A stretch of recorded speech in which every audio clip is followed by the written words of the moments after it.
ઘાત અને ઘાતાંકનો એક દાખલો જોઈ લઈએ. 256 ની 0.16 અને 256 ની 0.09 ઘાત છે, તો જવાબ શું આવે?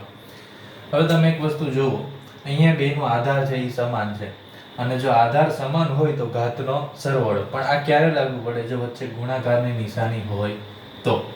તો હવે આપણે શું કરવાનું છે કે 256 ની 0.16 પ્લસ 0.09, તો 16 અને 9 જવાબ આવશે 25. તો જવાબ આવશે 256 ની 0.25, આટલી ઘાત થઈ જશે. હવે આગળ શું કરવાનું છે?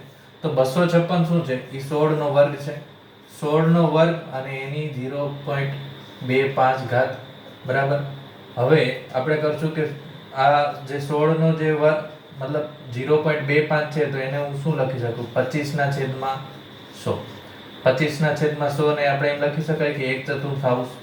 તો શું થઈ ગયું? 16 નો વર્ગ અને એની કેટલી ઘાત? 1/4. હવે 16 નો જે વર્ગ છે, બરાબર, તો એને લખી શકું કે 4 નો વર્ગ. એક કામ કરીએ, આપણે અહીંયા ઉડાડ દઈએ, 2 દુ 4. તો શું થઈ ગયું?